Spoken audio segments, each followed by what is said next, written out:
so quiet. Okay, today we're going to learn about collographs. And collographs is a type of printmaking process. All the materials will be located right here. It's labeled. It tells you the supplies you need and how to use it. Okay? When you start with a collograph, you want a solid surface. So we are going to use cardboard. I have a few already pre-cut so that it is easy for you to get the supplies. You then need to find materials that are kind of low relief, meaning they're not going to be really high and they're not going to put any holes in your paper. So I have some tongue depressors or popsicle sticks today I found, and then I have some pipe cleaners, and then I found some of these in my plastic container bucket of stuff over there. So this, I can't talk. This uses found objects to make a design on the cardboard, okay? Here is my example from last time, which I will do a quick printing of it for you in a moment. So to get to this point, I need to create a design on my cardboard. So you'll need glue. I am going to take some glue and I'm gonna just put it on here. You can start by arranging. I kind of have an idea in my head, so I'm gonna just go to glue just for the sake of time.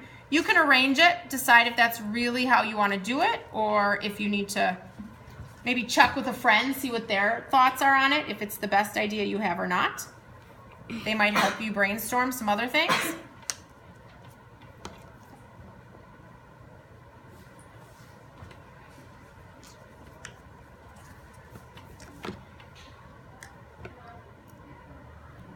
This, I'm not sure. This may or may not, I don't know if this is going to stick. We may have to do it this way. Ooh. But that's okay. It'll leave a cool design. Okay. So we're going to let that sit, and then I am going to, I don't know. Let me get a scissors. You might need a scissors to cut this. I have scissors on my cart as well.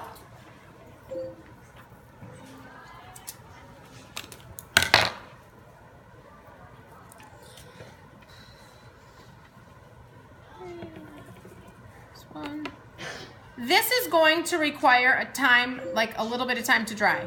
So you're going to make it, and then if you don't have too many things in your drawer with your other classmates, you can set it right in there to dry over like night and the next day, because you see me every other day.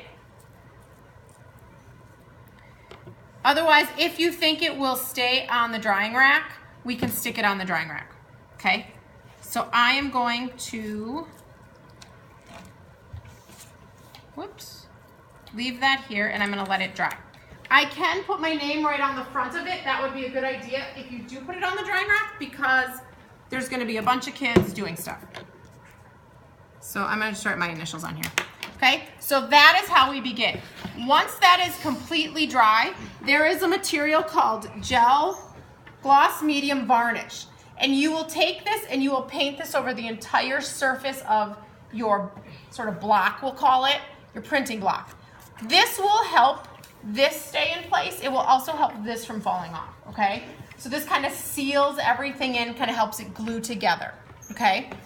Once you've done that, your block is now ready to print. And to print this, I am going to use regular paint, okay?